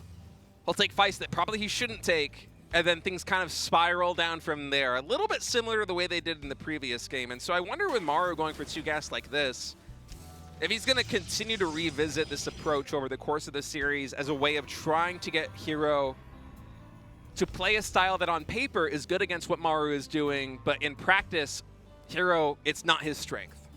Yeah, I think you could be onto something with that. That's really smart. 2 more gateways. Are we gonna have a 4th gateway, or is it gonna be 3 gate and then a little bit of a later expand here? Yeah, there's no robo yet, so Yeah, and there needs to be some tech coming up here, or a 3rd nexus. that's a bit curious. I suppose given the change where you need drilling claws to actually have your Widow Mines be completely invisible all the time, even after they fire, the armory no longer does it for you if you're not up to date on the current patch. You can delay that robo a bit longer than we used to be able to in previous patches, so it's going to be 3 gate into a delayed robo and then double gas. He's going to have 2 stalkers ready to intercept this medevac that's going to be coming in here. Oh my god, yeah, the Sentry can't block that Reaper. Meanwhile, that's just to draw the screen away. The real action's going to be over here, but herO's ready for this as well. He's going to bait out that 1 shot. This is going to force an unburrow here. This Widow Mine's so annoying. Yeah. I mean, you're going to lose it no matter what, so just get as much idle time as possible. But yeah, you eke out as much time where they're just not back to mining here. And there's this huge vacant area behind each main, so you can just park your medevac over those clouds there. It is going to be a Banshee behind this. Cloak Banshee. This is looking like a Heart of the Swarm build almost, with a Cloak funny. Banshee Siege Tank Marine push coming up behind this. You know, the observers are going to organically be coming out anyways, so I'm curious what the idea is. Maybe you want to wait for their observer to leave their base and fly in later with the Banshee to try to get kills? Well, I think even if, unless Protoss knows that it's coming, which maybe this hallucinated Phoenix will give the tell here to herO, the Cloak Banshees are going to get damage done. Because you can't have the observers in the perfect position every single time. This Banshee's going to come around all the way into the main base, and it should be able to pick off at least a couple of probes, because this observer coming out in the natural expansion, is it really going to go to the main base? We'll see. He did see an upgrade coming in and no Raven, so that might be the tell. Oh, Maru actually revealing it. He's playing this so safe. Opens up a window here in the natural expansion. herO not paying attention just yet. Now finally does pull the probes. Oh, that's going to be a big hit. 5 probes go down. And it's while this push is coming. Maru the Master at having a couple different things happening all at once. And you just have to have your screen in the wrong spot, for a split second. You're going to be in trouble. He's going to set up the 2 siege tanks out here. The Banshee drove some of these stalkers back into the main. There's no observer over here, so he can actually pick off these stalkers. They're stuck. The observer's going to be coming back. You can finally hit that Banshee. He's going to have to micro that away. It does stay alive a little bit longer. That's a very tricky engagement right now. herO, blink is done, so he's going to blink on top of the first siege tank, gets the second siege tank as well. Observers, I think, both got sniped, actually, by the Marines. So these Cloak Banshees are getting a ton of damage done on the front line. Finally, though, one of them does lose the energy. herO trying his best to manage this damage. Does he cancel? No, he's going to try and keep it. God. Okay, he's going to warp in a little bit more and try to push in again. Now, this is with no stim. Stim has just started. And there's not a lot of energy on these medevacs. Everything's looking pretty squishy. Yeah, Maru's just going to go for the command, or for the Nexus, on this one, and then try and lift out of there, I think. Actually, these Marines just going to slowly kite back. There are 3 Banshees. Yeah, that is a good bit of firepower, but with all these cloaked, or all these stalkers coming in to chase them down, I guess they will survive. At least 2 of them do. Oh, takes the sentry out. He's going to pack it up and leave. A blink in. Good move by herO. This is going to force a siege up. He can go right on top of the tank, but at the same time, these Banshees here, it's not going to be the best trade in the world. Oh, I think another observer just went down. This one is barely out of range of those Marines. Maru has killed so many obs this game. You know, it's funny. I've said before, if you don't have a medevac, there's never any way to get back home if they have stalkers, but clearly that's not true in this game. Maru's doing, what seems like... Oh, wow. He comes on top of the tank, but it takes 3 volleys instead of 2, and so the trade is real ugly. That was a bold move there by herO to blink up that ramp. The difference between 3 volleys and 2 is crazy. Yeah, those siege tanks pack a huge punch. The fact that these 2 Banshees have survived this entire time, I mean, they're glass cannons, but they dish out so much damage. Yeah. And the fact that they didn't get many worker kills, or even any worker kills, I think this game doesn't matter because of the amount of value Maru got from them just in the heads-up engagements. In addition, it also kind of killed herO's robo time. He had to just constantly make observers because Maru was so on point with the scans. It's a really good point, State. I mean, that could have been Immortals. It could have maybe even been Disruptor Tech later on, or, an additional War Prism, something like that. So he's hurting in that regard. Stim is done, which means the Terran's going to have a lot more flexibility when it comes to fighting. So we may see Maru move out on the map. In fact, he's going out right now. herO may be too preoccupied chasing these Banshees around to appreciate that there's going to be a little outpost set up over here behind these rocks where Maru could stim in and just punish the third. Oh, there's not enough energy on the Templar. Only one in the Warp Prism. They're able to drop 2, gets good damage, but there isn't enough staying power here in this army. Does that Templar have another energy for Storm? It's so close. It finally gets it. A big money Storm kills so many Marines there on the front line. If those Storms were a little bit weaker, I really think herO would have been in trouble. Now he's dropping Archons on the army, focusing down the Marines. Getting extra damage done with the bio from the Archon. What a brilliant engagement there from herO. On paper, Maru's army was so much stronger, but the Storms, herO almost baited him with the first 2 Templar at the third base that did not have the energy to storm. Maru stim forward, try to pick them off, wasn't able to get it, and now herO is pushing in the front. One Archon does fall, didn't get that in the Warp Prism fast enough. This game is sick. It's been so back and forth. It's been this tug of war in the middle of the map.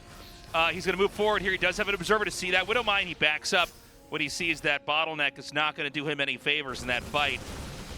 More Zealots warping in here in the front line. The medevac count, because Maru has been so dedicated into making Banshees, it's not very high, which allows herO to take some pretty good trades with just straight up gateway units, unupgraded, against the bio of Maru. But as that medevac count continues to grow, now from 2 into 4 medevacs, soon to be 6, herO's going to have to add a lot more AoE into his army if he wants to hold a candle to what Maru is bringing to the table right now. And I love this dropship. Just gets 3 SCVs, delays that missile turret, backs right out, and most importantly, buys himself a little bit more time. It's been a really tight game on both sides. Nobody's able to explode out on the map and take a bunch of bases and try to do any control play.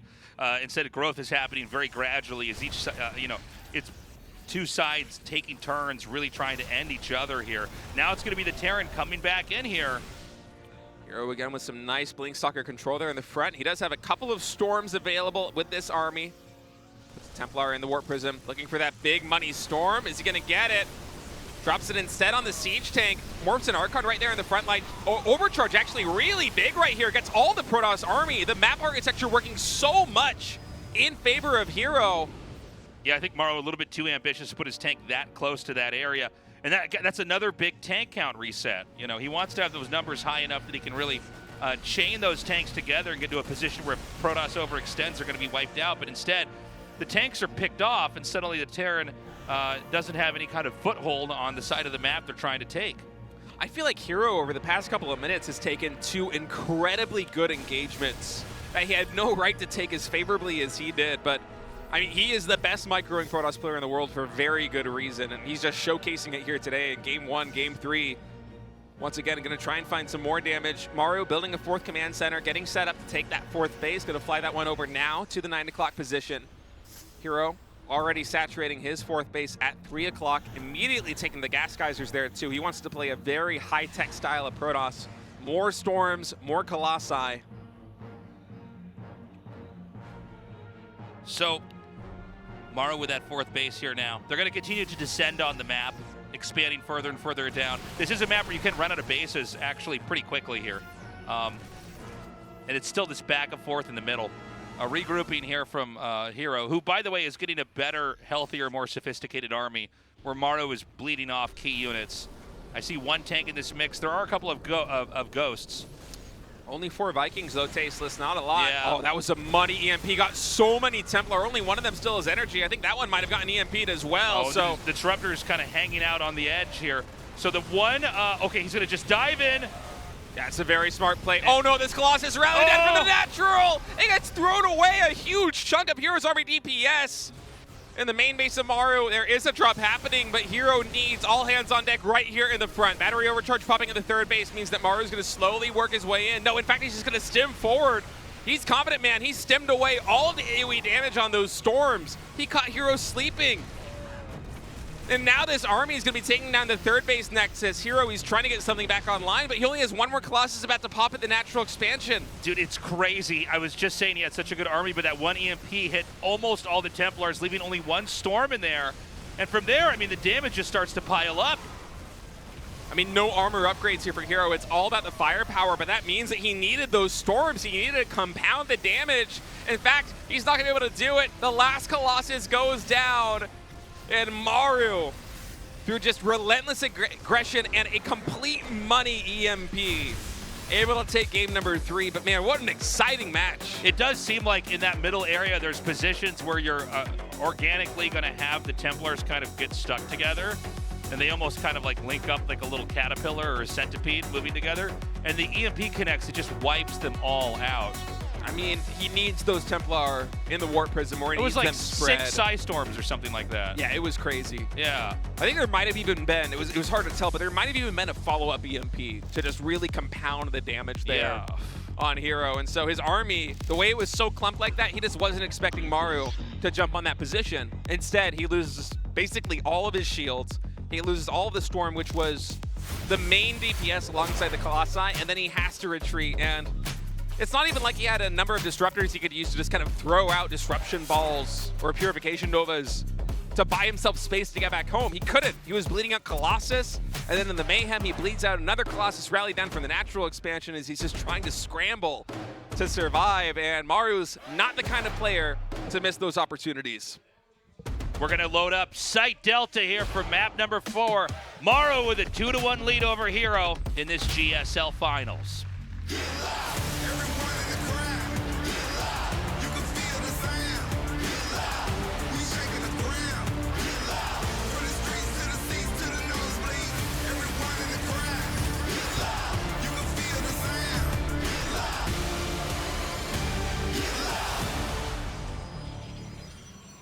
Oh, we've got a probe in the middle of the map here. It's herO's probe headed from the top left down to Maru, who is in the bottom right. This probably isn't going to be anything cheesy. What this is another way to basically check if you're getting proxied, because if you don't see the barracks in their main, then you know that it's hidden somewhere. Yeah, and Site Delta is one of these maps where it's really hard to scout all the proxy locations. Right. It's kind of like a labyrinth with all the different passageways you can go down with an SCV. So I like herO coming in, especially considering the fact that Maru, over the course of the first 3 games of this series, twice he's gone double gas. Once I believe he's gone 1 gas expand. And so for herO to send this probe out so early, he's going to be able to get a lot of harassment damage done. By the way, herO's probe harassment, it's like the best in the world. It's absolutely insane. He's going to get so much work done with this thing. And on top of it, just the complete scouting information is absolutely worth the lost mining time right now for herO. And so, going back to that last game, I want to point out that was a game where both sides were actually making a lot of mistakes. It was sloppy. It was sloppy. I mean, it was still fun. It was a crazy back and forth, but it's interesting to see both herO and Maru overextending into each other over and over. And Maru actually was behind for a lot of that game. Just happened to get an EMP or 2 that connected into all of the Templars.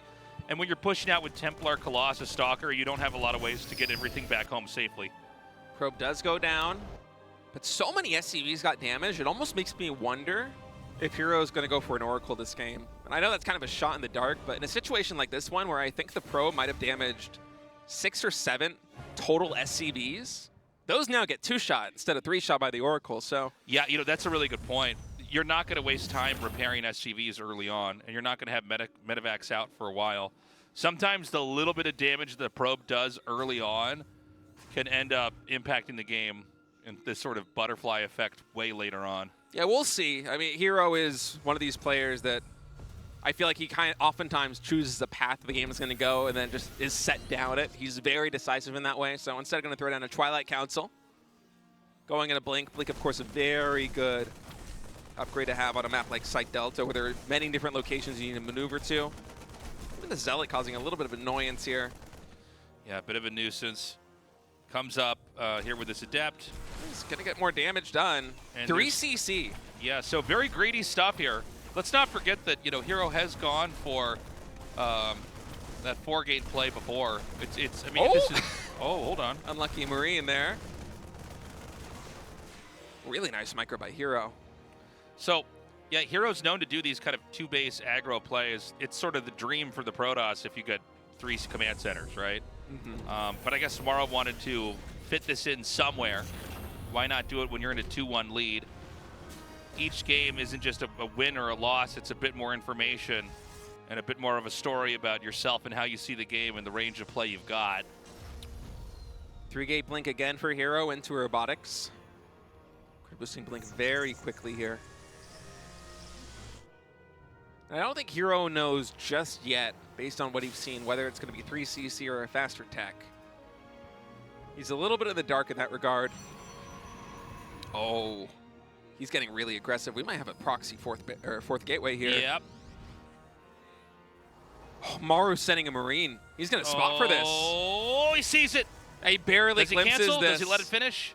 I think you got to let it finish right here. Is herO no? Is there an alternative cheese or tech you could use? Sometimes when stuff gets spotted, there's like a plan B route that can work. Nope, fourth gateway's getting thrown down. I told you, man, herO is decisive. He wants to make this work. And Maru right now with these Marines and these Cyclones, he probably wants to try and get as much hull damage done on these Protoss units as possible before Blink is done. But unfortunately for him, Blink has been chrono boosted out so relentlessly. It's already done here at like, what, the 4-minute 40-second mark? Even just before that. And now the damage is going to come in, actually blinking forward into the natural expansion, gets one of the Cyclones immediately, now picking off SCVs one at a time. Gonna get one Marine as well, blink out. Wow. Not a bad trade there for herO when all is said and done. Kind of crazy. He does kill off one of the Cyclones. There's another tank out here. We don't have the next warp in round yet. Now there's a proxy gateway, but there's also a warp prism being made. So it's going to be not just pressure on the front, but he could just try to blink up into the main. And he's going to go double eBay behind this, which means he's still leaning into the green. Oh my goodness, herO, he blinks into natural expansion again. This is going to be an overextension, though. Yeah. There are too many Marines. It's a firing squad. Full-on execution with the exception of that one stalker that got away. I think he thought there was going to be another Cyclone, but when the siege tank's there, the splash damage is going to be too much. The fact that he had to target that down, we just saw herO's head kind of twitch to the side. My head also twitched to the side. Kind of Korean. There's these Korean mannerisms that you'll sometimes see with that kind of that head turn like that. That's a real like, I messed up. This sucks. Well, I mean, the build's been completely derailed now. Yeah. And one of the things that I think herO might have been playing into is the fact that Maru spotted this proxy gateway, because Maru might see that and think, oh, this could potentially even be a robo-less 4-gate blink. And then if herO retains all of his stalkers and he comes into the main base with everything, it could have been devastating, but having the stalker count reset means that's entirely moot. There are no more mind games, and he's going to come in, see the command center, and herO is going to be feeling really sad about this, because this is basically the dream scenario here for Maru. He went third CC about as greedily as you possibly can here as Terran, and on top of it, he thwarted a 4-gate blink aggression coming out from herO in convincing fashion. So, I mean, herO's trying to do what he can, but, you know, the writing is on the wall. Terran has that third command center up, so it's going to be more mules, more SCVs coming down. There's 2 eBays, so the upgrades are not going to be behind. They're going to be very early. And so it's going to be a pretty treacherous mid-game into late game here for herO. Yeah, and herO even cutting probes a little bit right now, despite the fact he's taking that third base. I think because he's afraid of the push coming out from Maru. That siege tank count, it's getting really high, and oftentimes these are the kind of games where you go 4-gate blink against somebody, especially somebody going into 3CC. And if your push flounders, if you don't get a lot of damage done, as herO's failed to do, Terran just moves across the map and kills you straight up. So herO, I think, back at home is trying to preempt that a little bit. All right, we got the 5 SCV pull here, so this is going to be a repair pull. No, excuse me, he's just going to try to set up shop over here. I thought for a second he had some kind of ingenious timing that only he saw. Like maybe, I mean, it could have worked. Yeah. Throwing down bunkers at the third base there of herO and slow pushing could have been a really good play, but who knows? Maybe we'll see that in a minute as Maru just dropped the scan on herO's third, even on the fourth too. Oh, the tank's exposed. He's got to get this back. He picks it up. Oh, this is a really nice move right now by herO, even blinking forward right now again. Very ambitious blink, maybe a little bit too ambitious. Got to lift that warp prism. He's going to get the Immortal in the back here. The robo units are dangling. Oh, this is so scary right now for herO. Just fast enough to get away from that. You can even see herO, by the way, when he was trying to micro that. It didn't happen every single time. He was trying to click down the Marines with the Colossus while doing the dropship micro. That is so hard to do. He knows that he needs to get every ounce of value out of these units that he possibly can in this moment. Thermal Lance is almost done. About 5 seconds out. The fact he's still attacking into this is insane. They're once again coming in, trying to get that siege tank. Really nice micro with the Warp Prism, but with two Colossi, eventually one of them should be able to get run down. Marauder stepping forward. God. This stutter step micro is insane. Dude, that was crazy. I thought for sure he was going to get one of them. He's put one more tank back in here. The thing is, I don't believe herO's making enough ground. He's only just now starting +1 armor. Yeah. Maru's on 1-1. I don't even think herO has +1 ground attack, although maybe he does. Instead, he's just focused on trying to get the damage done with these Colossi, with Warped-in Zealots as a meat shield. And so far, it hasn't really been coming to what he needs. It's herO trying to bust this. I think he just shot down an observer outside of there.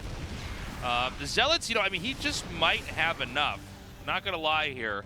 The thing is if he overextends into Maru a couple times, we already know what happens to Protosses when they start to lose the complexity of their armies. Yeah, herO is basically all in with this one. He's made 3 more probes since he's taken that third base. He has to make something happen right now. Looking for the force fields, able to get a good chunk of bio. Maru does save one of them with a medevac, but the Zealots and the Stalkers going into the natural expansion, there's still at least 1 force field left here for herO. He's going to get on the production tasteless. He's moving his way up. Yeah, he's got the Zealots right on top of the barracks here. We've got Vikings about to pop out. It looks like herO might get sandwiched in here. Yeah, he's going to try to take this fight. The dive comes in. The Warp Prism a little bit out of range. SCV is getting pulled from the main base to deal with this. 28 of them in total going down. But Maru has cleaned up the Protoss army. 17 army supply right now for herO. Worker counts, yeah, 30 SCVs do fall, but herO hasn't been making any probes during all of this. In total, 44 SCVs have died this game.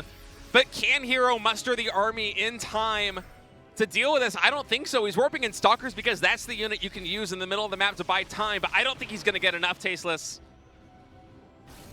He's probably going to be flattened by this counterattack here. I mean, it's Stalkers. You can buy a little bit of time, but he's not that far away from that third and second base.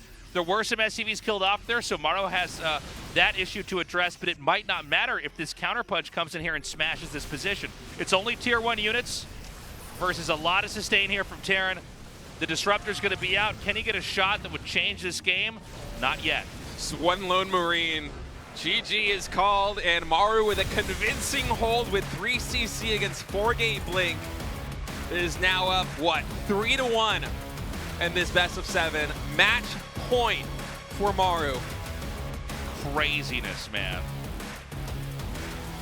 Maru looked so good. You know, it's a little bit sad. It all goes back to that blink in, not the first one, but the second one over the bunker. He tried to snipe the Cyclone.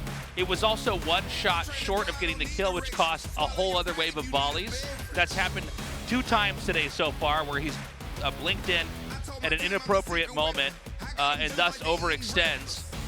And then he's trapped inside the wall in with the bunker. The siege tank is shelling him, and you can see the confidence sort of melting away here with herO. Guys, we're going to go to a short break. When we get back, set number 5. Don't go anywhere.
Yeah, I'm a pro with it.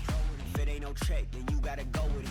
Just know I can't roll with it. I done came up, but they saw my soul with it. Been in the foe with it. Had a little time, but came out too old with it. Way too old with it. Had a boy heating up, but still this cold. Another day, another fight, another king. Another year, another dub, another ring. The way I've been, I gotta win. By any means, to my enemies, it's say la vie.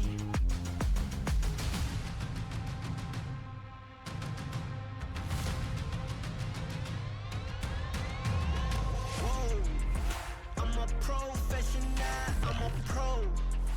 Got 'em watching, they ready for the show. In the top 10, put me in a fold. I'm a professional, I'm a... Ayy, victory dancing. I like my odds and I like my chances. Season advancing. Came from the bottom, went straight to the mansion. I'm a professional, and spirit goes with it now. My story they telling and spreading around like I'm a folk with it now, okay? I just learned to embrace it, look at they faces, tell them all face it. It's war we waging, can't be too gracious. I gotta get to it, no patience for it. Keep it the pace, I'm chasing for it. They sitting back and they waiting for it. Gotta put on for my nation, with it, Lieutenant, I'm here and I'm stationed for it. They cannot press and test my loyalty, cannot soil me. I'm just way too alive and thriving. I'm on assignment, this ain't no minor league. Major league, put me in, I'm ready. I don't put the time in for it. I done prepared the blood, sweat, tears. Now is the moment, I'm here for it. The pressure is on, it's fourth quarter, yes, fourth and long. My confidence has been increasing, it's strong. It's now and never any fear, and it's gone. My eyes on the goal, my back on the wall. The odds in their favor, so I'm standing tall. It's no one to help, it's no one to call. It's all in my hands, but I got a ball. Look at the clock countdown, now is the moment I won't back down. It's all in my hands, we down in the stands. It's Hail Mary, yeah, I'm taking a chance. I'm a professional, I'm a pro.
Welcome back. We are either going to have Maru close this out with one more win, or herO is going to have the comeback of a lifetime. Yeah, 3-1 lead right now for Maru. Maybe if herO was a little bit more cautious moving in on site delta, it could be tied up 2-2. Instead, very overeager with a Blink Stalker aggression, maybe even a little bit nervous going up against the GOAT Korean player. Maru already with 7 GSL trophies, looking for another one. You see him right there on screen. We're running out of wall. Oh my God, is he going to get a whole other panel on the wall? We got this. What are we going to do? Now, I got to say, herO has looked good, but it's these overextensions. He's not able to maintain his lead. And the thing with Maru is he's got the stamina. He's got the understanding. He can see, 20, 30 moves ahead. And even when he's behind, even when he makes his own mistakes, he's able to recover. Yeah, herO has been struggling with these overextensions, and also the control for Maru has been so on point. We can look back on Ghost River. herO, if he doesn't clump, if he dodges the EMP, maybe he can come back and win that game. Set number 4, if he doesn't go for the blink all-in, or if he bides his time and waits for more stalkers, maybe has a chance. He's gonna have to button up and play a really tight game if he wants to come back now. Let's go on to set number 5, match point. Maru versus herO. Maru leading the series 3-1.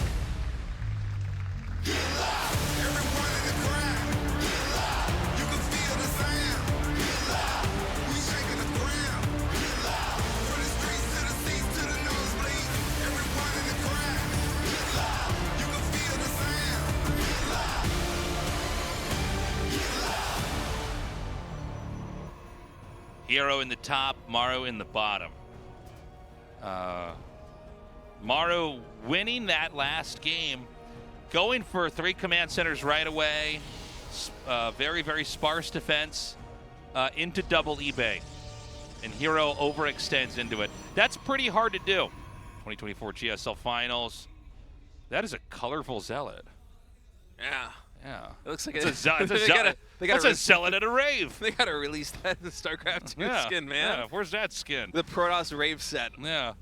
I like that. So, yeah, it's hard to overextend into a player who's being really greedy, but it happened in that last game.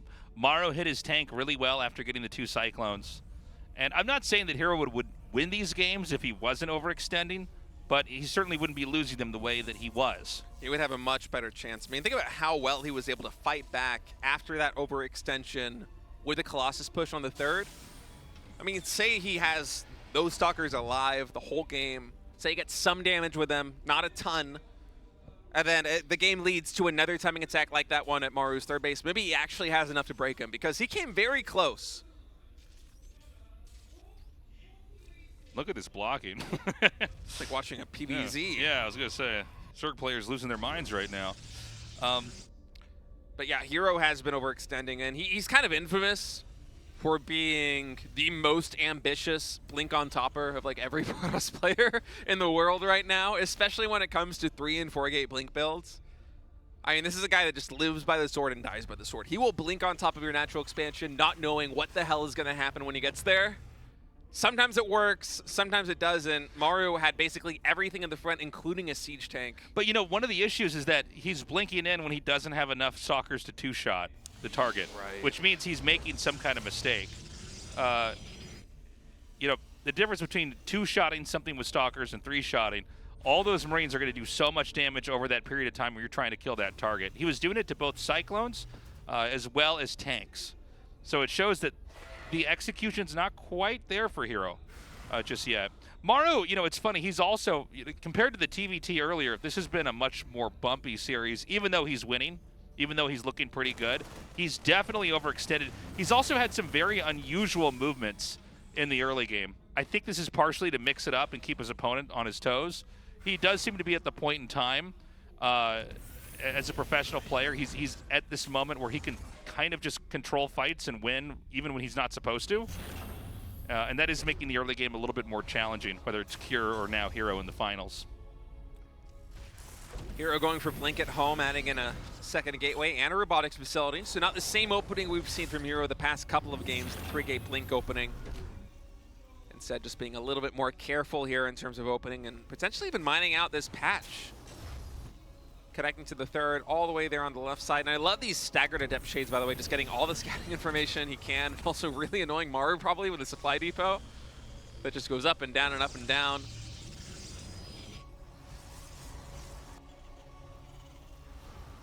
continuing to just slide in there and get an idea of what exactly is my opponent doing, trying to see that tech. It should be just out of range of the factory and the starport. Yes, but sorry, I was going to say, if herO was really on point with a vision right there, he could have seen kind of the shadow of the Widowmine right there by the wall, and then shade in again, and now he doesn't see it. So he should have an idea. If he was paying perfect attention and did notice this thing, he should know that a Widowmine drop is coming his way.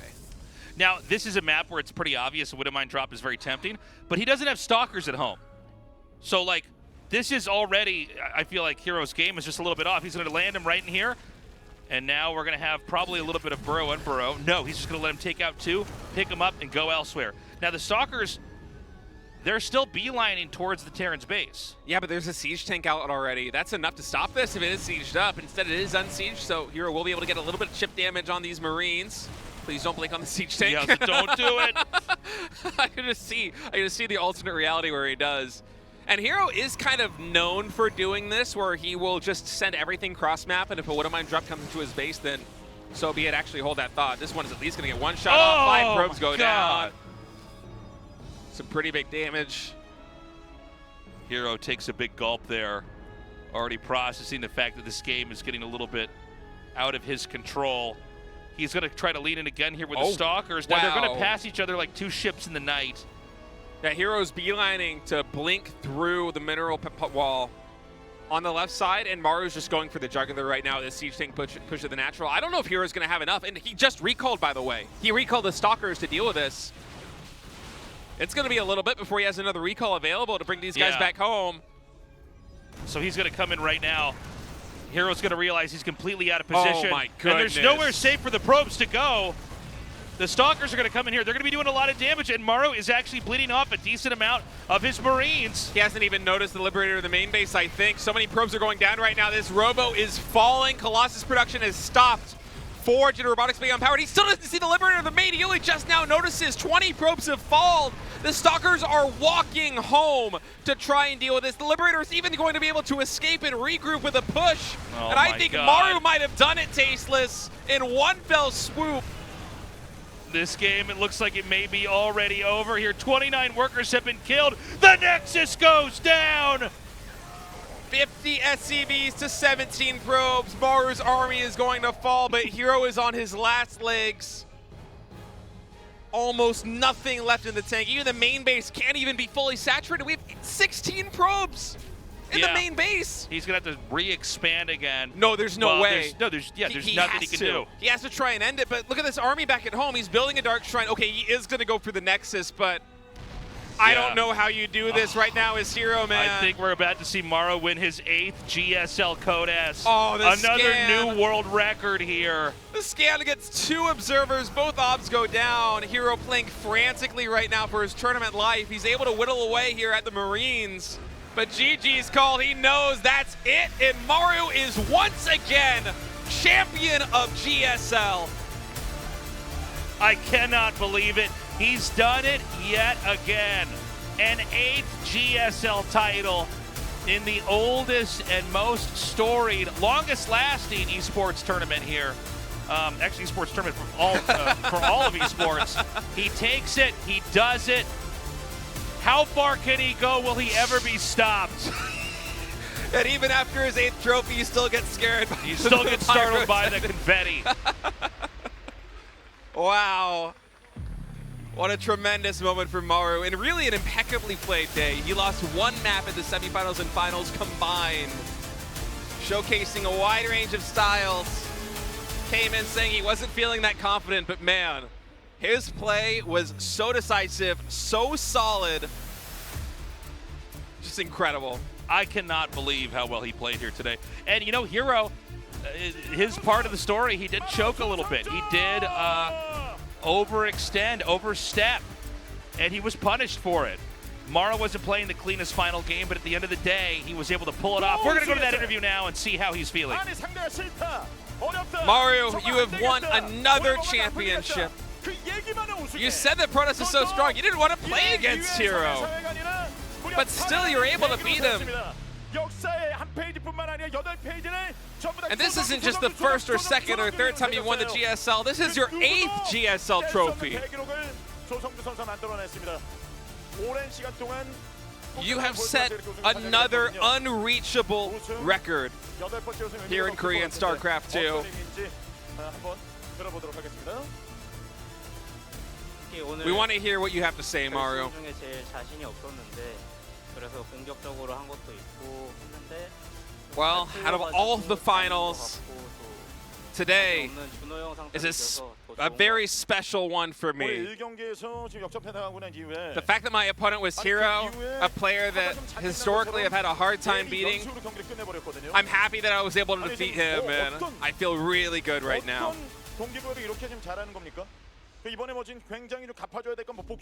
So except for the first map there in the finals, you won all 4 games in a row. 4-1 overall. Well, you know, after the first map, I kind of realized that I need to change my playstyle quite a bit. I need to be more aggressive if I want to beat herO.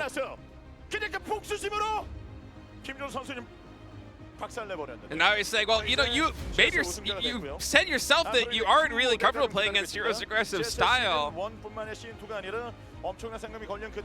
But you completely smashed him, 4-1.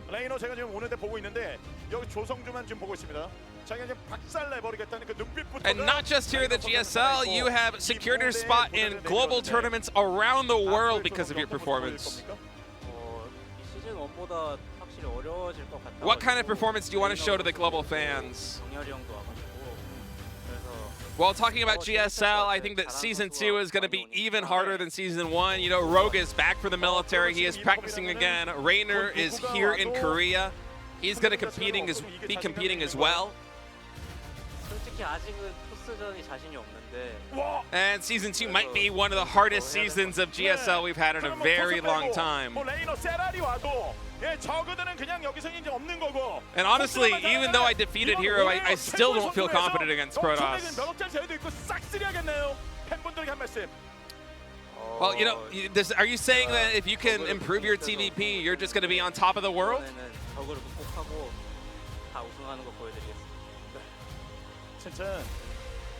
Well, you know, I was able to overcome TVZ and find my way here, and now I've been able to win in TVP. So I'm going to try and show you guys more moments like this one here on stage today.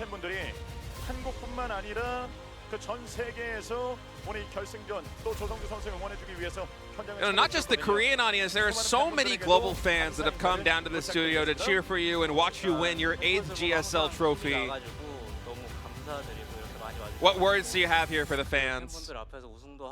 Well, you know, every time that I meet a passionate fan of StarCraft 2, I get a second wind. I feel so much energy. It revitalizes me, and I'm so grateful. So hopefully, fans around the world and fans within Korea will continue to support me so that I can continue to play the best I possibly can. All right, guys, it's time for the award ceremony. Something that, well, we know Maru's gone through well more than 8 of these, okay, with his second place finishes here too. He's also holding the record for the most award ceremonies of the GSL. And not just the championships, but also the runners-up, man. Exactly. It's like, what, 11 finals, 12 finals, something crazy like that. So it's time to give him his big check. We'll see if we do the flowers. We know we do the trophy. Guys, thank you so much for joining us for another very special GSL. The history of StarCraft 2 continues on, looking amazing. What a bunch of great games for the finals here, too. I think semifinals in some ways were a little bit more hype. We're going to bring out Mr. Che on stage here to see what his thoughts are on this. He's going to be partaking in the award ceremony. He's the head of esports here at Now Soup. We've relabeled from Africa TV. Everybody loves soup. Daily Soup. So let's bring the runner-up out. It's herO.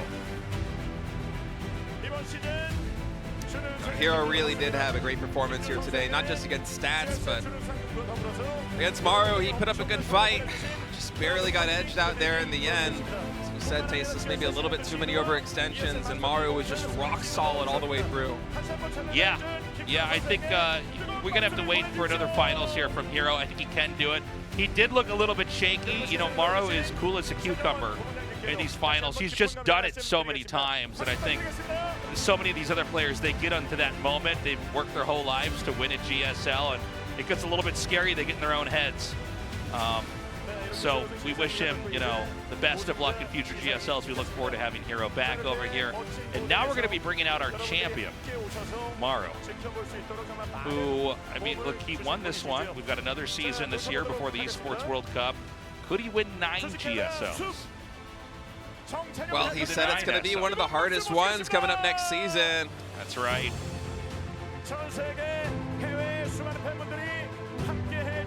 We've got our CEO here. He'll be giving out the main check here to Maru. Again, another very special GSL. I love that this tournament, it ages like a fine wine. The games get so much better. The stories get more interesting. He says, any words you'd like to say to the fans? 몇 번을 이 배지를 달아주는 건지 모르겠습니다. 먼저 이 8회 우승 정말로 축하드리고요. I can't remember how many times I've given this player a championship badge. 보내주신 우리 후원 정말로 너무 감사합니다. Really, congratulations again for acing the GSL. I want to thank everybody who's been supporting us. Without you guys, it wouldn't be possible in Korea, outside Korea. And all of those of you who've ventured all the way out to our studios, thank you so much. 2024 GSL 시즌 1 대망의 우승 GSL 통산 8회 우승자 It's the champion, this is Castor Park. AC the finals, make some noise for Maru. Maru sporting the little medical pad on his neck right now. Gives him the secret powers, That's man. right. Well, if you want to get good like him, you got to put that patch on your neck. That is for some pain he had that he got while training here. He's got so many GSL pins on here. I think he just isn't showing up with all of Yeah, this. he's Shirt not would wearing them fall anymore. off. Yeah, it would be sagging down. Oh, I got scared about that Yeah. one.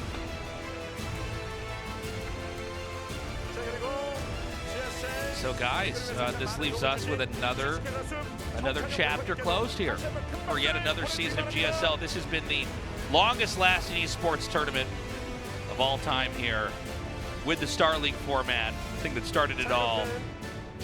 Another victory for the GOAT of Korean StarCraft 2. Just So honestly, guys, we're gonna really incredible play here from Maru. And you know, the semifinals and the finals, relatively short overall, Yeah. but the games were so much fun. Yeah. I mean, I had an absolute blast. It was a lot of fun. It was cool to see that Stats was playing really well, that he got this far, that he can do his military service and come back. You know, a lot of people say that you can't really be a pro again after you've taken that time off to do your compulsory military service in Korea, but here he was. He played really well. herO, look, it's another moment where he lost, but he can use this as an opportunity to make himself stronger. herO played some crazy good games, but what are you going to do against Maru?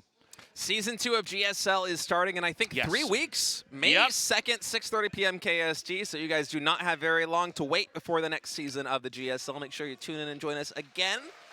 Should be a really fun one with all these players coming back and also Raider coming through. Thanks for joining us, guys. We'll see you in a couple weeks with Season 2 of the GSL. Have a good morning, evening, afternoon, or night, wherever you are.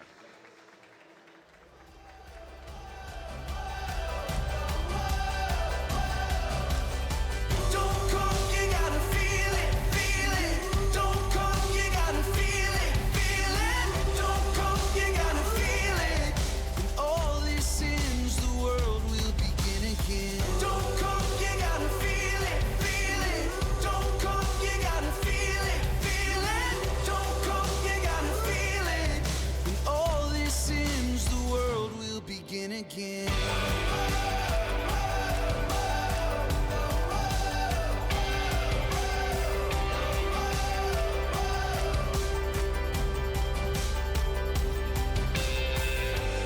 With the past before you, you'll never be truly free.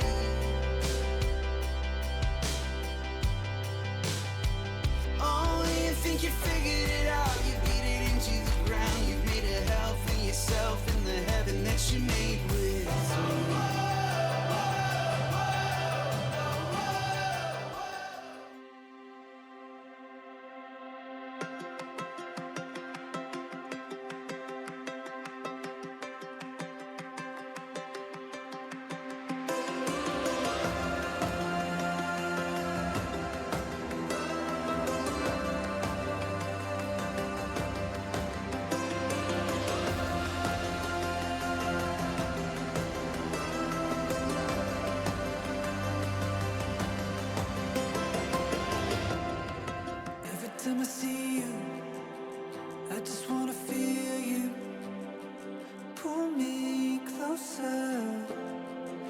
Meet me in the moonlight. Take me to your room. I transcend when I'm with you. I would do anything. You complete me. I never knew the feeling until you.